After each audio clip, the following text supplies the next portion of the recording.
Gloire à Dieu. Sifa kwa Mungu. Bénissons le Seigneur pour sa grâce, Tunambariki Bwana kwa ajili ya neema yake, pour l'opportunité qu'il nous donne kwa neema hii ambayo ametupatia de pouvoir parler encore de sa part kuweza kuzungumza tena kwa niaba yake, afin d'impacter notre vie. ili kwamba iweze kugusa maisha yetu kikamilifu. Je suis convaincu que après ces quelques jours passés ensemble avec vous, Ninaamini kwamba siku hizi chache ambazo tumekuwa wote, votre vie ne sera plus jamais la même. maisha yenu haitakuwa kama ilivyokuwa hapo mbeleni. Personne dans la Bible a rencontré le Seigneur et est resté le même. Hakuna mtu ndani ya Biblia aliyemkutana Bwana na kabaki hivyo hivyo. Alors, si vous croyez comme moi que Dieu est en train de faire quelque chose de particulier dans votre vie, j'aimerais que vous disiez un bon amen. Na kama unaamini kama mimi kama Bwana amefanya kitu kipya ndani ya maisha yako kama mimi, sema amen kubwa. Gloire à Dieu. Amen. Nous avons depuis quelques jours abordé le repos du Seigneur. Tangu siku chache tumezungumzia pumziko la Bwana.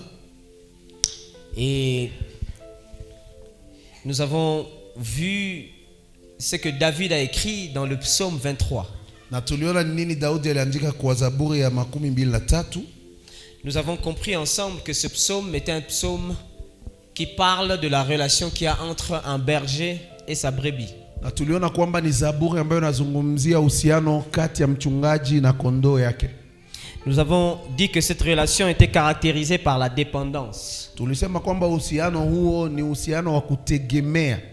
Si nous sommes les brebis du Seigneur, nous devons dépendre de lui totalement. Ikiwa sisi ni kondoo za Bwana, inabidi tuweze kumtegemea kwa yote. Le diable n'a pas peur de celui qui prie beaucoup. Shetani hamuogope yule ambaye anayeomba sana. Le diable n'a pas peur de celui qui peut jeûner pendant beaucoup de jours. Shetani hamuogope mtu ambaye anaweza kufunga siku nyingi. Souvenez-vous, Jésus venait de jeûner 40 jours et le diable est venu vers lui. Kumbuka kwamba Bwana Yesu alifanya maombi ya kufunga siku 40, lakini shetani alikuja tu. On nous apprenait assez souvent que quand tu pries beaucoup, à chaque fois que le diable te voit, il sera en train de fuir. Walitufunza hapo mbeleni asema ukiomba sana, wakati wote shetani anakuona atakimbia. Quand tu pries beaucoup, le diable vient voir l'efficacité de ta prière. Wakati unaomba sana, shetani anakuja sasa aone kama maombi yako iko na nguvu ama la. Alors le plus important, ce n'est pas de prier, mais c'est de devenir efficace après avoir prié. Ya muhimu sio kuomba sana, lakini ni ya kuwa na nguvu kisha kuomba. Jésus a prié 40 jours jeûné. Yesu alifunga na kuomba siku 40. La Bible dit le diable le porta. Biblia inasema shetani kamuchukua. C'est-à-dire que même après avoir beaucoup prié, le diable viendra t'emmener là où l'efficacité de ta prière va se faire voir. Yani shetani anaweza kuja kuchukua wakati wewe kuomba, anakupeleka mahali ambako nguvu sasa za maombi yako itaonekana. Mais ce qui fait peur au diable, lakini nayo mwogopesha shetani, c'est quelqu'un qui sait faire confiance à Dieu. Ni mtu ambaye anajua kumtumainia Bwana. Parce que quelqu'un qui fait confiance en Dieu, c'est comme quelqu'un qui est mort. Kwa maana mtu ambaye anaya kumtegemea Bwana ni kama mtu ambaye amefariki. Comment tu peux combattre quelqu'un qui est mort? Namna gani unaweza kumpiganisha mtu ambaye amefariki? C'est comme ça que David est en train de dire que il dépend totalement du berger. Ndipo Daudi anasema mimi namtegemea kwa lolote mchungaji wangu. L'Éternel est mon berger.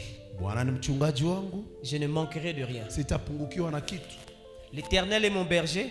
Bwana mchungaji wangu. Il n'y a aucun de mes besoins qui pourra dépasser ma foi. Hakuna hitaji langu lolote ambalo litazidia imani yangu.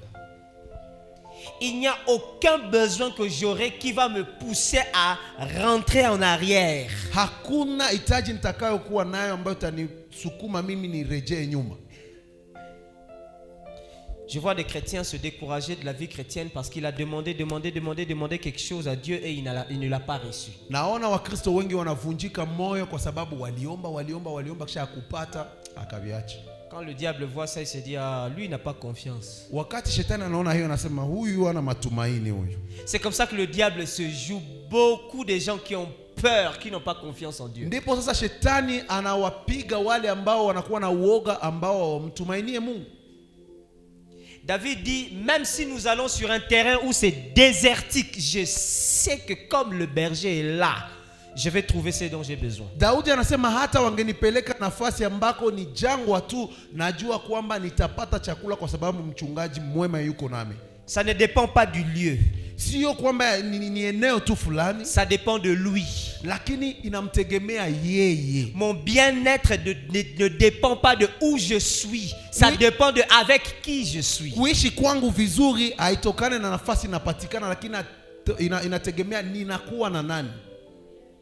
Dis-moi avec qui tu marches, je te dirai comment ton terrain pourra te produire. Niambie unatembea na nani, nitakwambia mazingira yako itakuzalishia namna gani. Si lui il n'est pas là, même si je suis là où j'ai l'impression que tout est là, la sécheresse pourra arriver. Hata kama yeye haiko nami, hata niwe na nafasi ambapo kuna majani, kukauka unaweza kufika hapo. Si lui il n'est pas là, même si j'ai l'impression que oh je vais boire ici, c'est bien, il y a quelque chose qui va arriver et je vais me retrouver sous l'eau. Kama yeye hayupo hapo na unasema hapa ni matulivu, nitakunya maji haya, kuna kitu kitatokea kitanipeleka.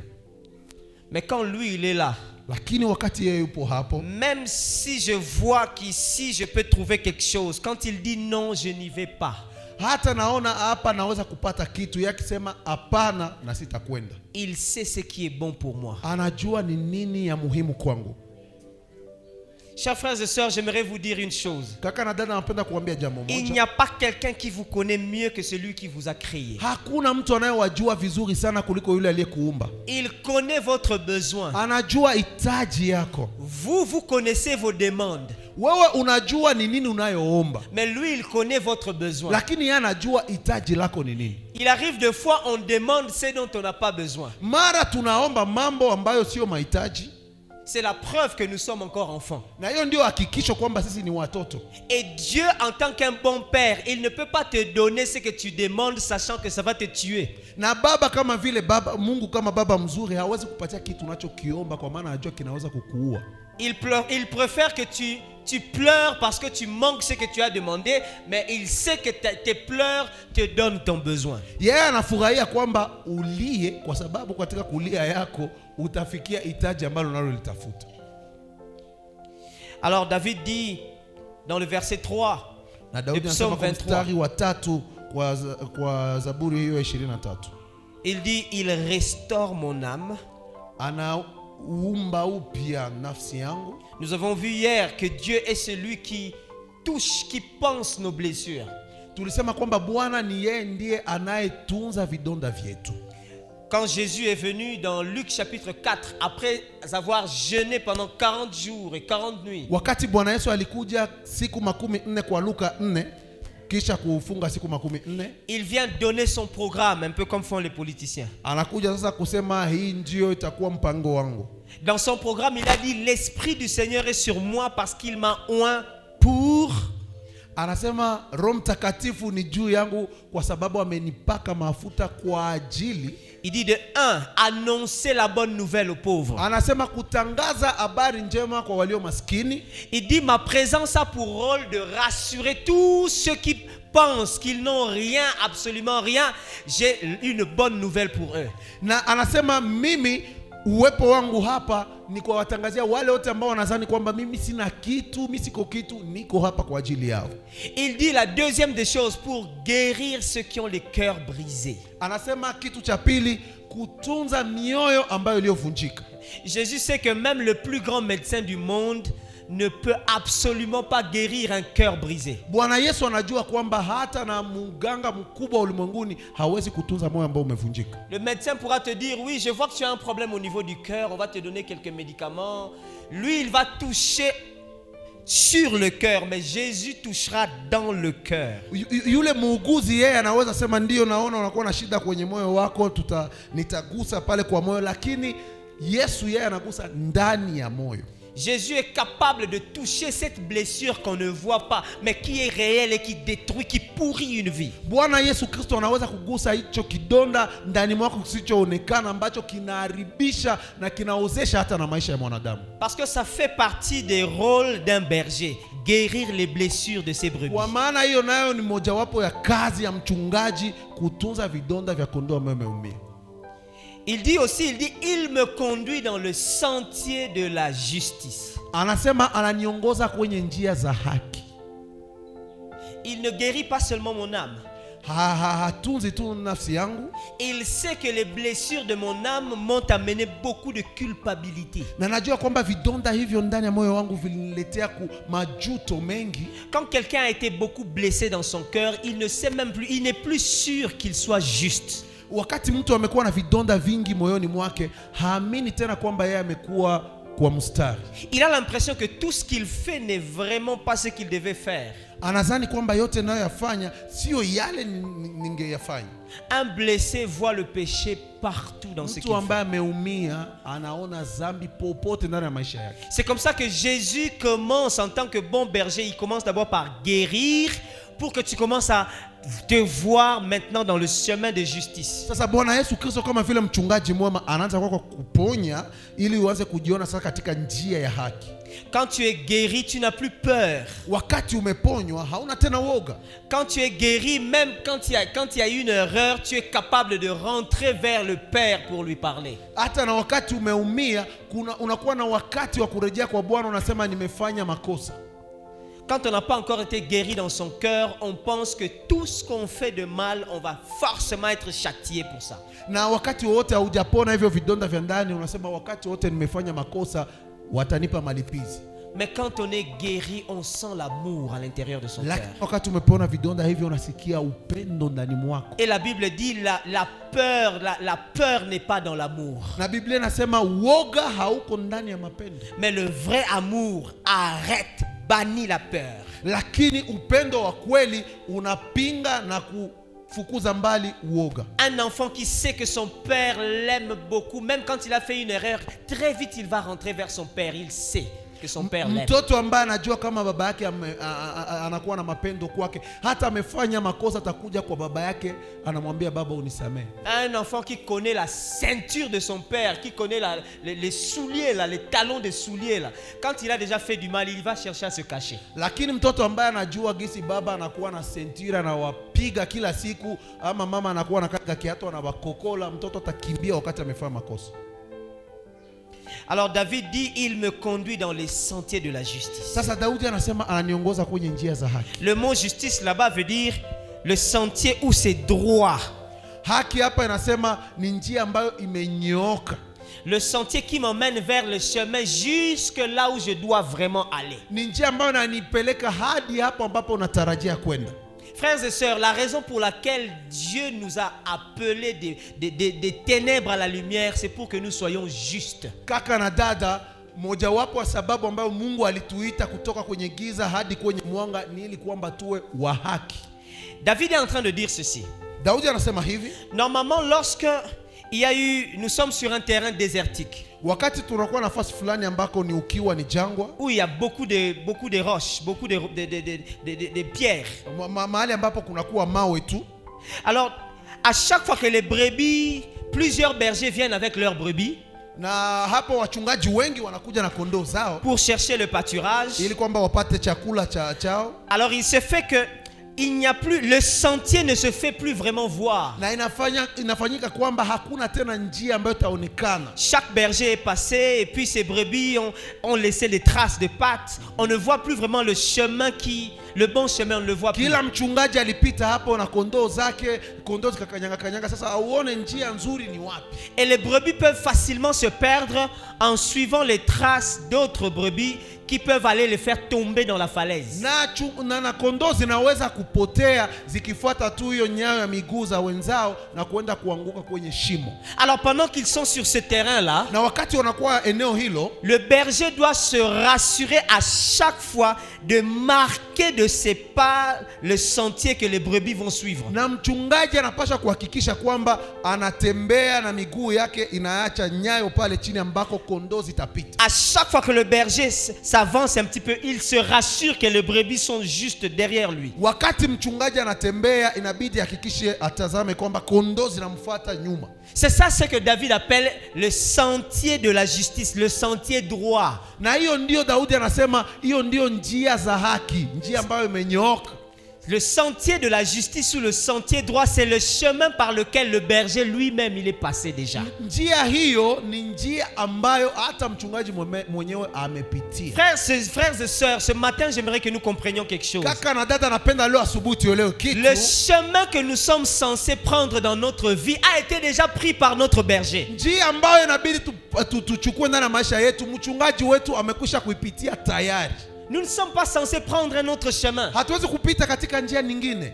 La Bible dit Jésus est passé par tous ceux par où nous passons aujourd'hui. Biblia inasema kwamba Bwana Yesu alipita kwa yote ambayo tunayapitia leo. Dans Hébreux 2, la Bible dit il a été tenté exactement comme nous en toutes choses. Waebrania 2 nasema kwamba alijaribiwa kama sisi kwa mambo yoyote. Est-ce qu'il t'arrive quelquefois de penser que non, ici je pense qu'il faut que je ferme quand même un peu la Bible. Ça c'est la vie, hein. Si je ne suis pas, je vais mourir, hein. Là ici il faut que Jésus me laisse quand même faire d'abord moi-même comme je pense. Je nakufikia wakati fulani unasema hapa nifunge kwanza Biblia, hapa ni maisha, acha kwanza na mimi nifanye, nijiokoe hapa. En tout cas ici ça fait, bon, on ne nous paye pas bien, hein. C'est la réalité du pays, tout le monde sait que ça ne marche pas bien. En tout cas la Bible c'est bien, mais attendez, ici il faut quand même être il faut être réel. Hapa tunakuwa ndani ya nchi yetu, kila mtu anajua kwamba hawatulipi vizuri. Acha tu Biblia tunaweza kufunga, tuangalie kama nitapata hata kidogo tu kwa katika hii kazi. La Bible dit Jésus est passé par cette tentation aussi. Biblia inasema Bwana Yesu alipita pia katika jaribio hiyo. Mais gloire au Seigneur, parce que la Bible dit que Jésus, là où Adam a échoué, Jésus n'a pas échoué, il est resté juste. Lakini utukufu kwa Mungu, kwa maana Biblia inasema pale ambako Adamu alishindwa, Yesu alibaki kwa mstari. Et pourquoi? Parce que la Bible dit que Jésus savait que nous sommes derrière lui. Nous sommes derrière. S'il tombe, nous allons tomber.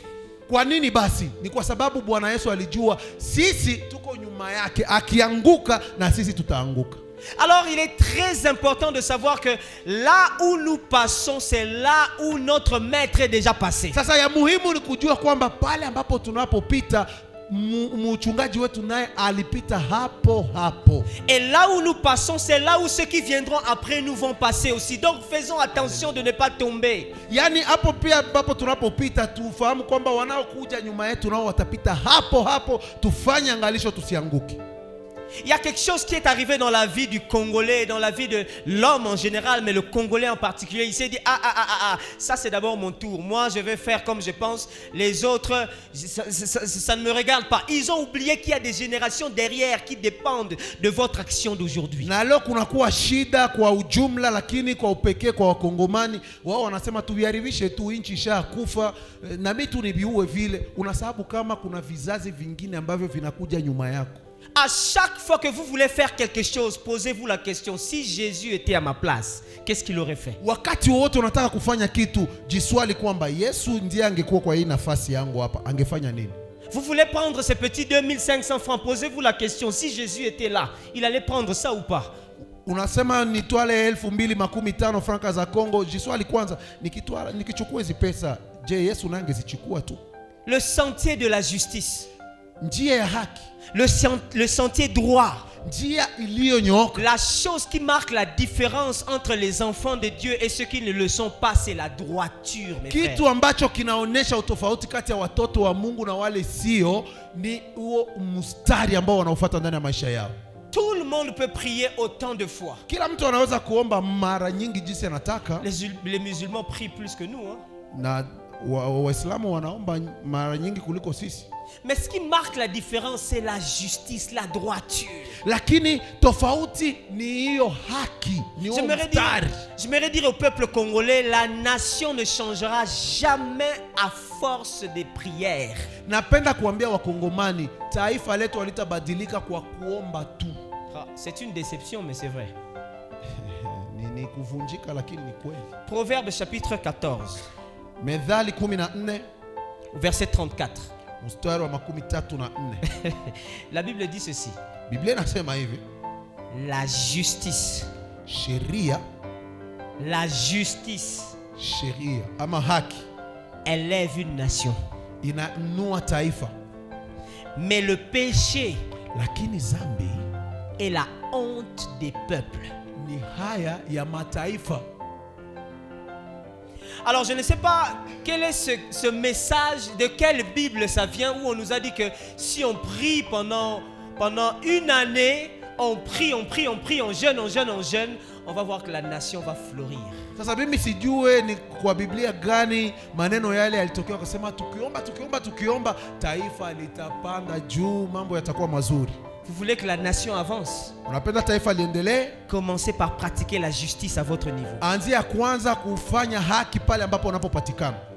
Faites justice là où la justice doit être effectuée. Fanya haki nafasi ambako haki inabidi ifanyike. Donnez, payez à celui qui doit être payé comme il doit être payé. Wewe mlipe mtu yule ambaye amefanya kazi yake jinsi anapaswa kulipwa. Faites miséricorde à celui qui a droit à la miséricorde. Hata urehemu wale ambao wanakuwa na haki ya kurehemiwa. N'opprimez pas un orphelin. Usitese yatima. Ne faites pas souffrir une veuve. Usimtese mjane. Je n'ai jamais compris cette mentalité au Congo où le papa meurt et la famille prend tout et elle laisse la pauvre femme seule. Sijaweza kuelewa nchini Kongo namna gani baba kifariki, jamaa lake linachukua vyote, vinaacha mjane na watoto hivyo. Est-ce qu'on veut se venger de la dot ou quoi? Je, tunapenda sasa kulipiza kisasi kwa hiyo dote ambayo walipana ama namna gani?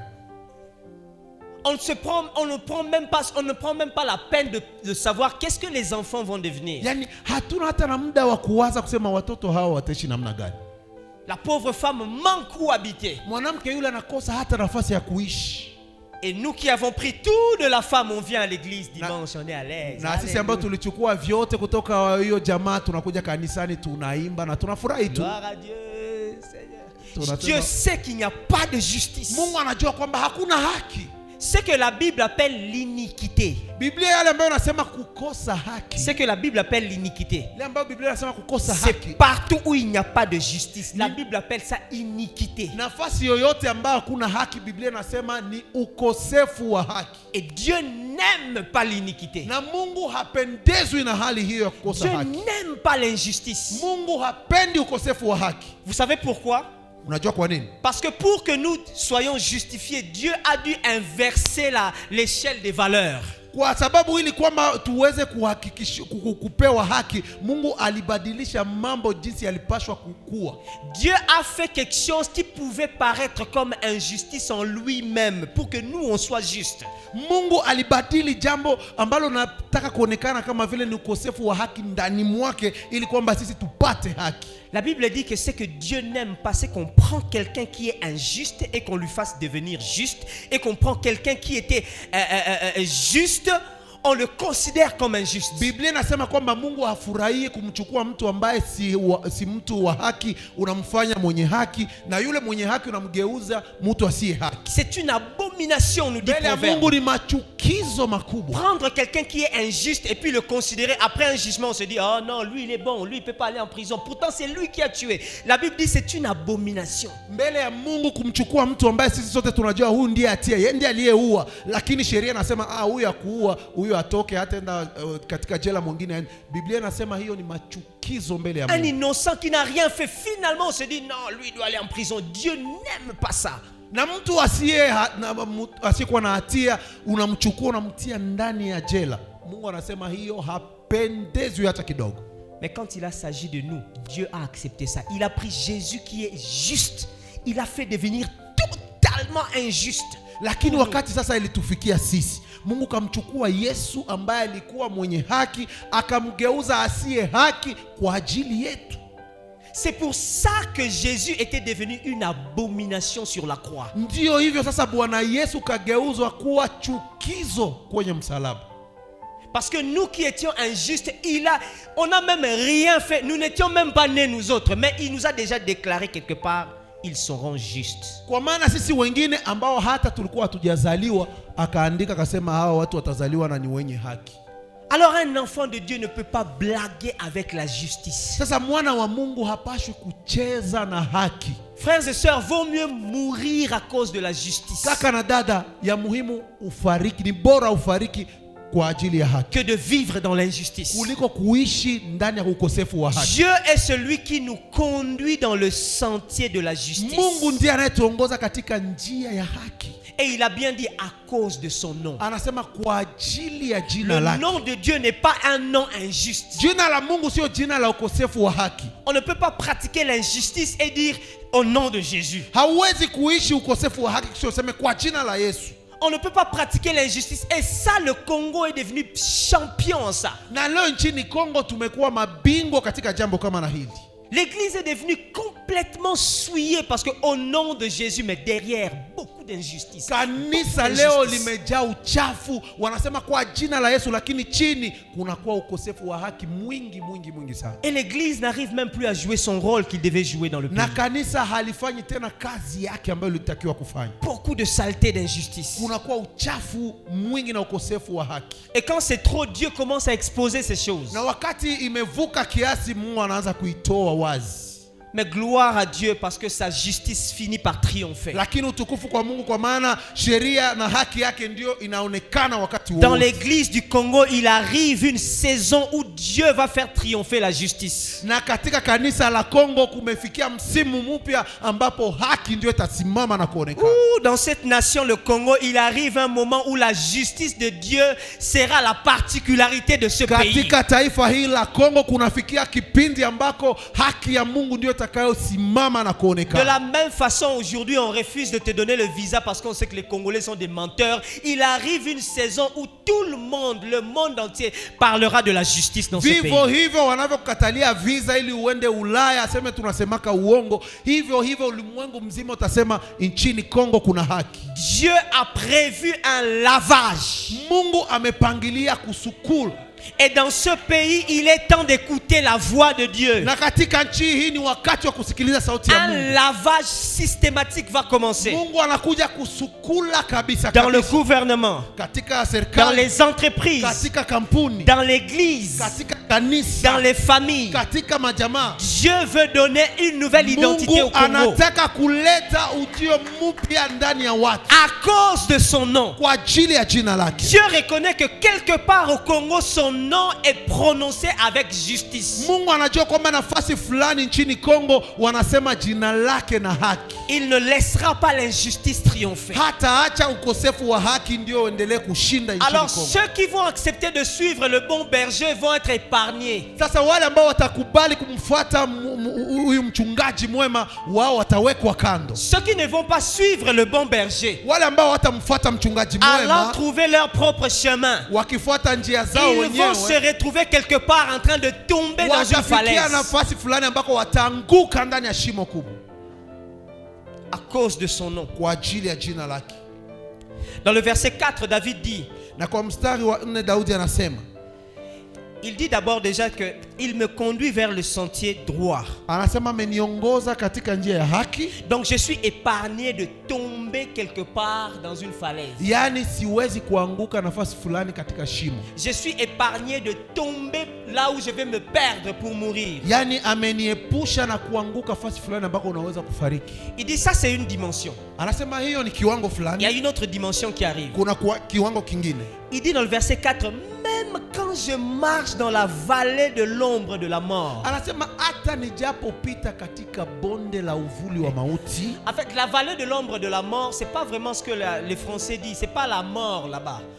Na hapa hiyo bonde la uvuli wa mauti sio mauti jinsi Kifaransa imeeleza ama Kiswahili. Il parle de la vallée très sombre jusqu'à ce que je ne peux pas voir ce qui peut m'arriver à gauche ou à droite. Anazungumzia bonde ambalo ni giza tupu ambalo siwezi kuona kitu kitatokea kushoto ama kuume. Il est en train de parler de ce genre d'obscurité qui fait que quand un ennemi veut t'avoir, il t'emmène là où tes yeux ne peuvent pas bien voir. Yuko anazungumzia pale nafasi ambako adui kama anatamani kukupiga, anakupeleka nafasi ambako macho yako hawezi kutazama. Comme ça, le temps pour toi de chercher un je suis où, ça fait comment un ennemi qui t'a emmené là où il fait sombre, il est capable de t'atteindre comme il veut. Ni wakati ambapo wewe unatafuta kutafuta mimi niko wapi, adui yako anaweza kukupiga jinsi anavyotaka na wakati wowote. C'est ça que David appelle ici la vallée de l'ombre de la mort. Ndio Daudi anasema bonde la uvuli wa mauti. C'est-à-dire que là où je ne peux même pas voir si le mal est en train de m'arriver à gauche, à droite, si on veut me tirer une flèche, je ne pourrais même pas m'en rendre compte. Hiyo ndio anasema ni nafasi ambako nikifika siwezi kuona kaskazini, kusini, kushoto, kuume, wanatafuta kunipiga ama kuniua. Alors David dit ceci: tant que je suis avec le bon berger, Daudi anasema hivi, wakati wowote nipo na mchungaji mwema, même si je suis là où je ne peux pas repérer d'où vient le mal, hata kama siwezi kujua nafasi ubaya utanitokea, il n'y a aucune raison pour moi d'avoir peur. Sina sababu lolote la kuogopa, parce que je sais qu'il est avec moi. Kwa sababu najua yuko pamoja nami. Avant que le mal ne puisse m'atteindre, kabla mabaya yanifikie, il faut d'abord que lui il tombe. Inabidi kwanza yeye kwanza wamuue. Or lui il ne tombe jamais. Sasa yeye haanguki kamwe. Le jour où il était tombé, na siku ambayo angeanguka, tout le monde pensait que c'était fini. Watu wote walizani kwamba hiyo siku ameisha. Il était allé au fin fond de la terre, alienda huko chini kuzimuni, jusque dans l'enfer, akafika hadi kuzimu, pour proclamer la victoire en enfer. Kutangaza ushindi et il était ressuscité. Na akafufuka. Donc il a défié tout ce qui fait peur à l'homme, la mort. Alishinda yote ambayo inaleta woga kwa mtu, kifo. Alors tant que je suis avec lui, sasa wakati wote nipo naye, même quand je ne sais pas d'où viendra le danger, hata wakati sijue hatari inatokea wapi, je suis à l'aise. Mimi nabaki na kimya. Je ne sais pas quel est ce christianisme dans mon pays qui a commencé à emmener les gens à ne voir que les démons partout, que les sorciers partout. Sasa mimi sijui Ukristo huu umetokea wapi nchini Kongo, ambako katika yote tunaona wachawi, tunaona tu mapepo, tunaona tu vifungo fasi yote. Franchement, vous ne vous fatiguez pas? Je wandugu, amuchokake kabisa. Il y en a même qui connaissent les noms des démons. Na kuna watu wanajua hata majina ya mapepo. Démon de stérilité, pepo ya utasa, démon de poche vide, na kuna kwa hata pepo ya ukosefu wa ndani ya pesa ndani ya mifuko, démon de chômage, pepo ya kukosa kazi. Vraiment, on n'a même pas encore fini avec la liste des péchés. Hatuja maliza hata na daftari ya zambi. Vous nous rajoutez la liste des démons. Wana sasa na daftari ya mapepo. Alors bientôt on va avoir démon de Covid. Tutapata sasa pepo ya Covid nayo. Ça c'est la preuve qu'on a peur. Na hiyo ndio hakikisho kwamba tunaogopa. S'il y a quelque chose que le chrétien congolais n'aime pas, kama kuna kitu ambacho Mkristo mkongomani hapendi, c'est la souffrance. Ni kuteseka.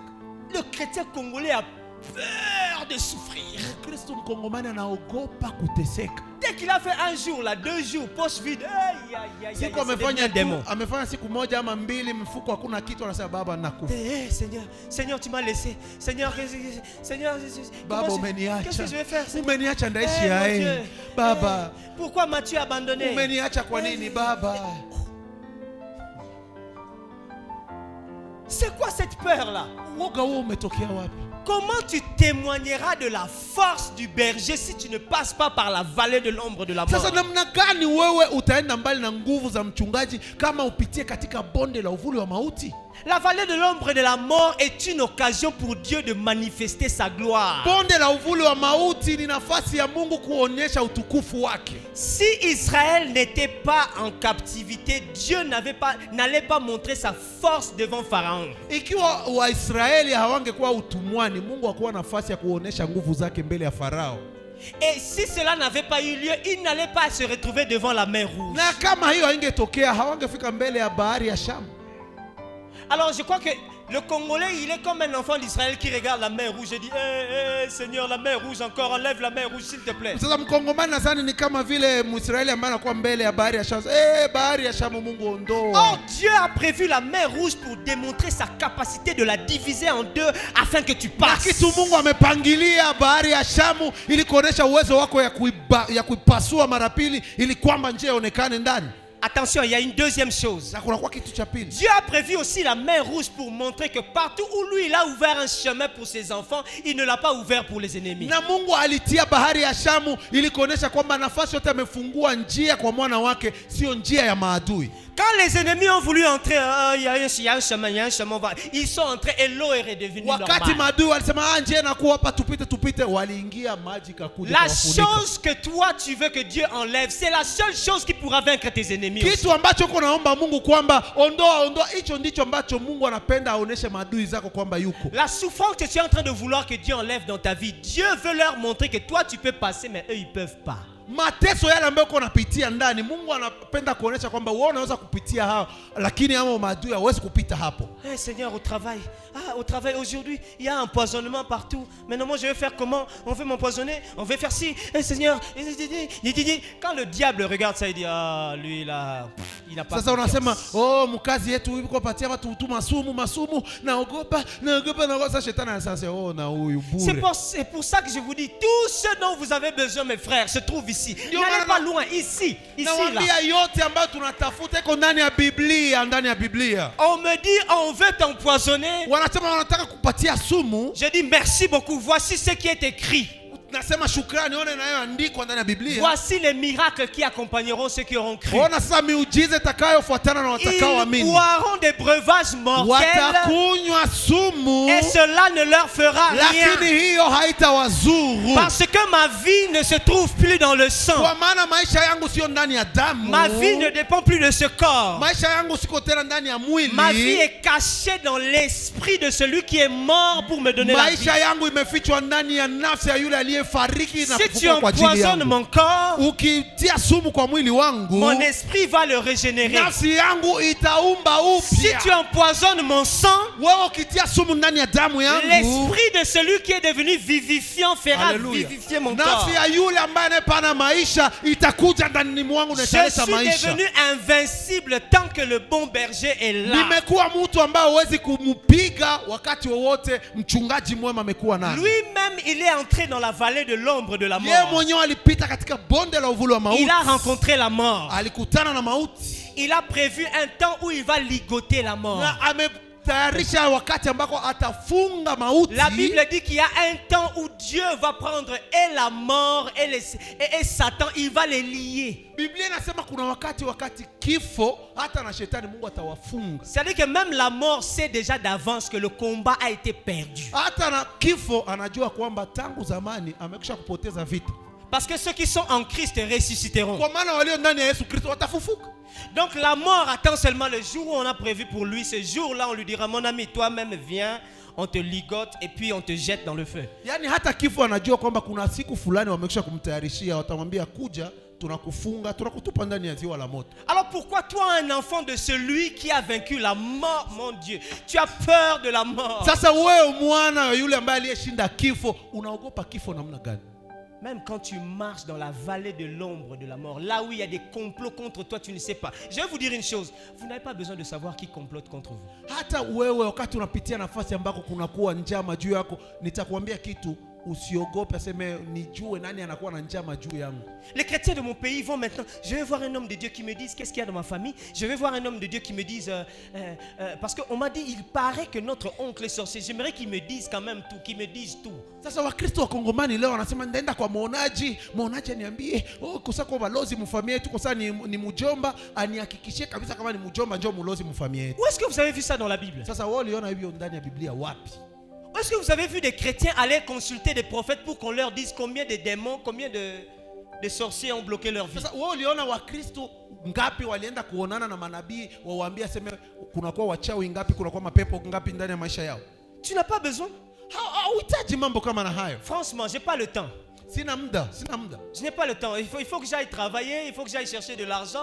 J'ai pas le temps de savoir qui est en train de me bloquer, qui ne veut pas de moi. Je n'ai pas le temps de savoir ça. Inabidi mimi niende kutumika, kutafuta pesa. Sina wakati wa kujua nani anataka kunifunga, nani kwa nipiganisha. Franchement, l'heure là, le temps, je n'ai pas. Wakati sina. J'ai seulement le temps de savoir exactement si le bon berger est là ou pas. Nina wakati tu wa kujua ikiwa mchungaji mwema yupo hapo ama hapana. C'est comme ça qu'à chaque fois que je veux me sentir, je veux être sûr qu'il est là, je me mets à genoux, je me mets à chanter, je me mets à adorer, je veux me rassurer qu'il est Ndipo là. wakati wowote kutaka kujua ikiwa mchungaji mwema yupo nami, naanza kuimba, napiga magoti, naimba, na muabudu, na muomba ili kwamba nijue yuko nami.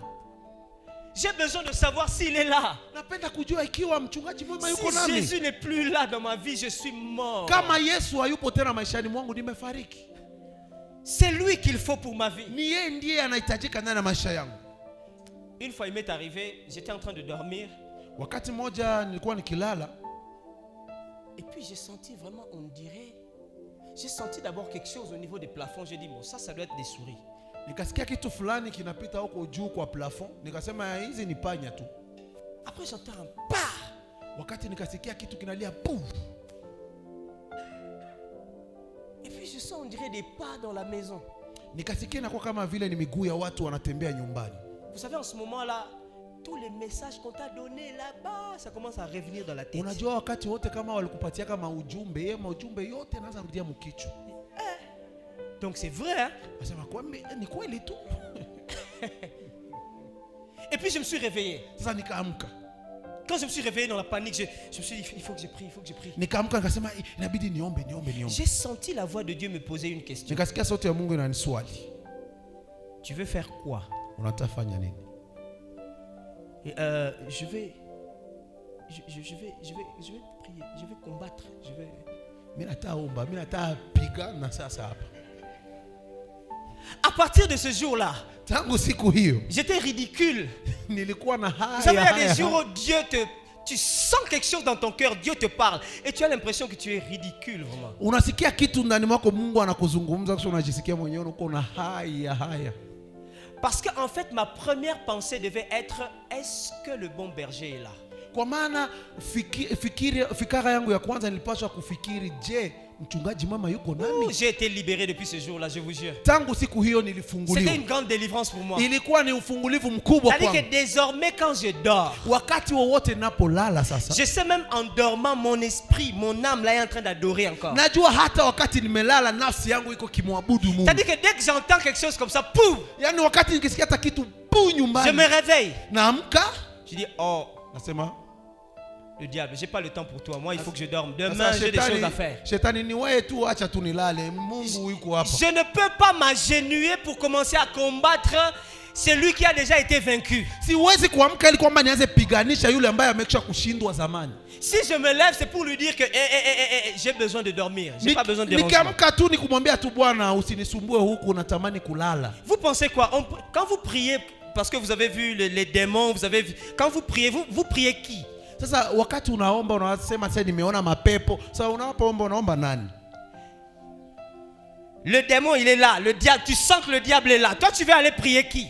Sasa unaona shetani njoo upepo hii, sasa unatenda omba nani? Parle-lui. Sumzungumzie. Donne-lui l'ordre. Mupatie tu. Il va partir. Mupatie shurti, mwambie toka. Le diable reconnaît l'autorité de la vie de Christ. Shetani anajua uwezo wa maisha ya Yesu Kristo. Vous savez, au nom de Jésus, au nom de Jésus, au nom de Jésus. Kwa jina la Yesu, kwa jina la Yesu, kwa jina Au la nom de Yesu. Jésus. Kwa jina la Yesu. Au nom de Jésus. Kwa jina la Yesu. Ah.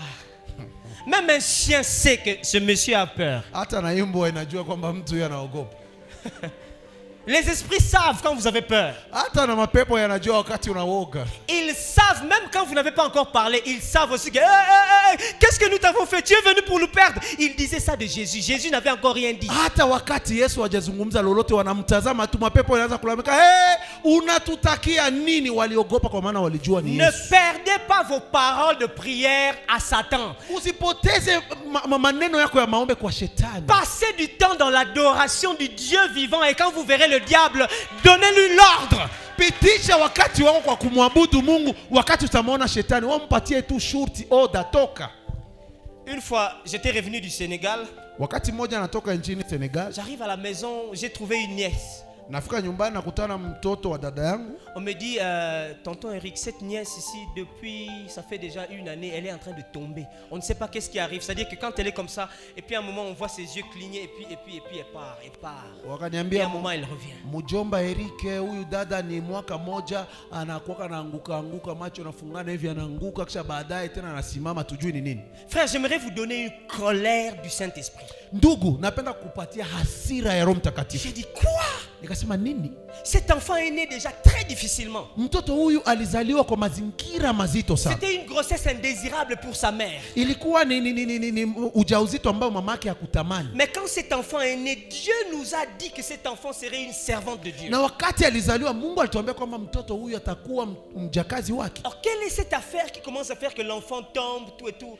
Est-ce que vous êtes allé chez le médecin? Le médecin dit c'est un phénomène qui doit être psychologique, donc c'est un peu de la psychiatrie. La médecine ne peut pas traiter ça, c'est bizarre. Sasa nikawauliza, je, mmekusha kuenda kwa mganga? Mganga alituambia mnaangalia ni vitu tu ya mkichwa, hakuna majibu. J'étais en colère et je n'avais rien fait. Na nilisikia hasira sana na nilikuwa sijafanya kitu. Quelques jours après, siku chache baadaye, devant moi, mbele yangu, j'étais en train de lire. Nilikuwa nikisoma. Et j'ai vu l'enfant, et puis tout le monde était là. Perside. Elle était en train de partir, elle partait. Mbele yangu watu wako wanalalamika Perside iko nataka kuanguka tena kama kawaida. Panique dans la maison. Watu wote wameshituka ndani ya nyumba. Ma mère dit à un de mes cousins, Ritis, viens, il faut qu'on prie pour l'enfant. Conduis-nous dans la prière, il faut qu'on prie pour l'enfant. Mamangu akaita ndugu yetu mmoja alikuwa pale, kuja tumwombee mtoto. Parce qu'on sait déjà que si on va à l'hôpital, le médecin avait déjà dit. Kwa maana tunajua tukienda hospitalini mganga amekwisha kusema yake. Et puis mon grand frère était là. Sa mkubwa wangu alikuwa naye pale. Venez, on va prier. Akasema muje tutaomba.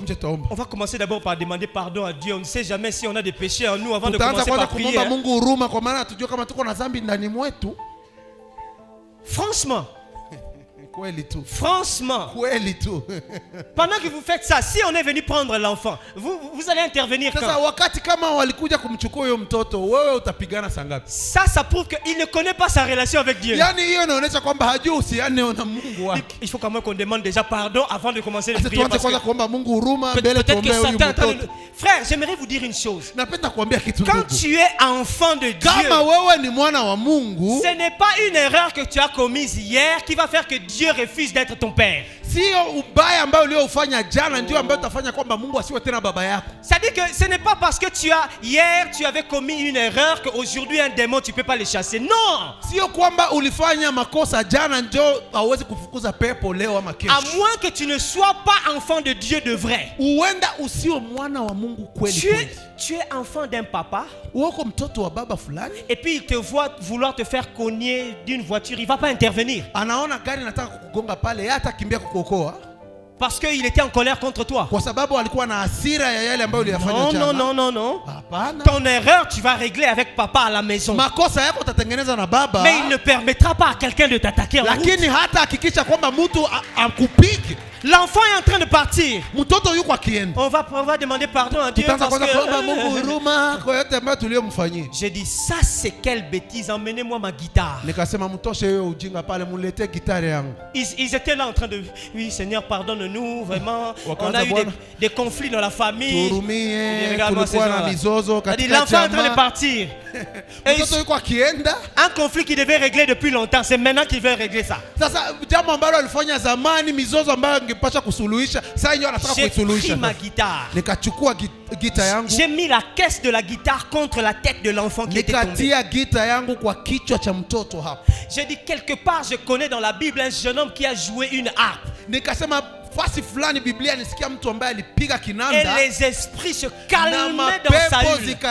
Zikanyamaza ndani ya Sauli. J'ai dit là-bas les esprits se calmaient parce que Jésus n'était pas encore venu sur terre. Hapo mapepo zilikuwa zikinyamaza kwa maana Yesu alikuwa hajakuja ulimwenguni. Mais là Jésus est déjà venu, il est mort, il est ressuscité. Alikuja, alikufa na kafufuka. Je n'aurais pas envie de calmer les esprits. Mimi sipendi hizi pepo zinyamaze. Je veux leur montrer entre leur présence et la présence du roi des rois, quelle est la présence qui domine. Nitawaonesha uwepo wao na uwepo wa Mungu, uwepo wa nguvu ni wa nani sasa. J'ai commencé à élever le nom de Dieu. Nikaanza kuinua jina la Mungu. Alléluia. Nikaanza kuimba haleluya. Amen. Haleluya, amen. Oh.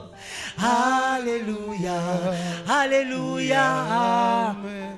Jouer, j'ai joué le chant, j'ai joué le chant, j'ai joué le chant. Nilicheza nyimbo. Pendant que j'ai joué, j'ai mis un autre chant. Nikatia nyimbo nyingine. Kumama Yahweh. Alléluia. Kumama. Je n'ai pas le temps de regarder qu'est-ce qui se passe dans l'enfant. Sikuwa na nafasi ya kuona mtoto nini naendelea. Ça me fait perdre le temps. Ilikuwa kinipotezea wakati. Les sorciers de ta famille te font perdre le temps. Wale watu wa jamaa lako wanakupotezea wakati. La connaissance des démons, de ceci, ça te fait perdre le temps. Kujua majina ya mapepo ni kupotezea wakati. Rachetez le temps car les jours sont mauvais. Komboa wakati kwa maana muda ni mbaya. Passez du temps dans la présence de Dieu. Pitisha wakati kwa uwepo wa Mungu. Vous êtes en bonne santé. Unakuwa na afya njema. Passez du temps dans la présence de Dieu. Kuwa wakati wote uweponi mwa Mungu. Vous êtes malade. Umegonjwa. Passez du temps dans la présence de Dieu. Kuwa uweponi mwa Mungu. Vous voulez manger. Unataka kula. Passez du temps dans la présence de Dieu. Uweponi mwa Mungu. Pendant même que vous mangez. Hata wakati unapokula. Mangez dans la présence de Dieu. Kula ukiwa uweponi mwa Mungu. Vous dormez. Unalala. Dormez dans la présence de Lala Dieu. uweponi mwa Mungu. Faites tout vous rassurant que la présence de Dieu est là. Ukiamini kwa na kuhakikisha Mungu. Vous verrez la différence. Pendant que je chantais, chantais, j'ai vu l'enfant revenir. L'enfant revenir. Il est revenu. Je lui dis Perside, c'est la dernière fois que tu tombes.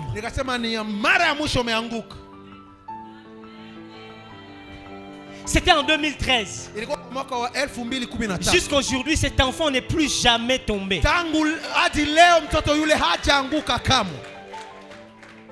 Il y a une différence quand le bon berger est là. Ça ne dépend pas de moi. Ça ne dépend pas de toi. Ça dépend de lui. Il a bien dit. Vous aurez le repos. Déchargez-vous sur moi. Franchement, les Congolais chrétiens, nous sommes comme ceux-là avec les bagages. On monte dans une voiture avec les bagages sur nous.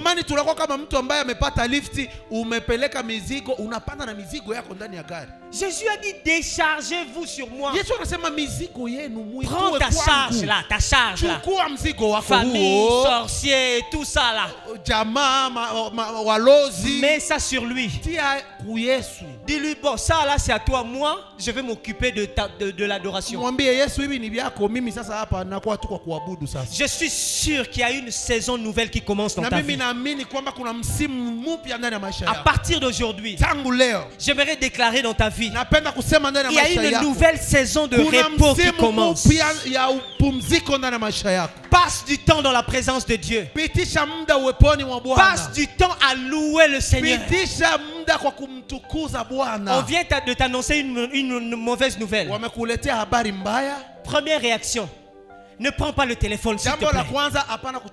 Ne prends pas le téléphone. Tu viens de recevoir une mauvaise nouvelle. Entre dans ta chambre. Agenouille-toi.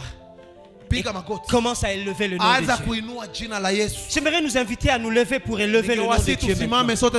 Commence à lui dire les paroles de louange. Il est digne. Dans ta vie, il est digne d'être loué. Il est celui qui te donne la vie, il te donne la force. Il fait que rien ne puisse te faire tomber tant que lui n'a pas décidé. Commence à bénir le Seigneur. Bénis le Seigneur. Alléluia. Il est celui qui te donne la victoire avant même de commencer le combat. Alléluia, alléluia. Bwana Yesu. Bwana Yesu, Bwana Yesu. Bwana Yesu, Bwana Yesu.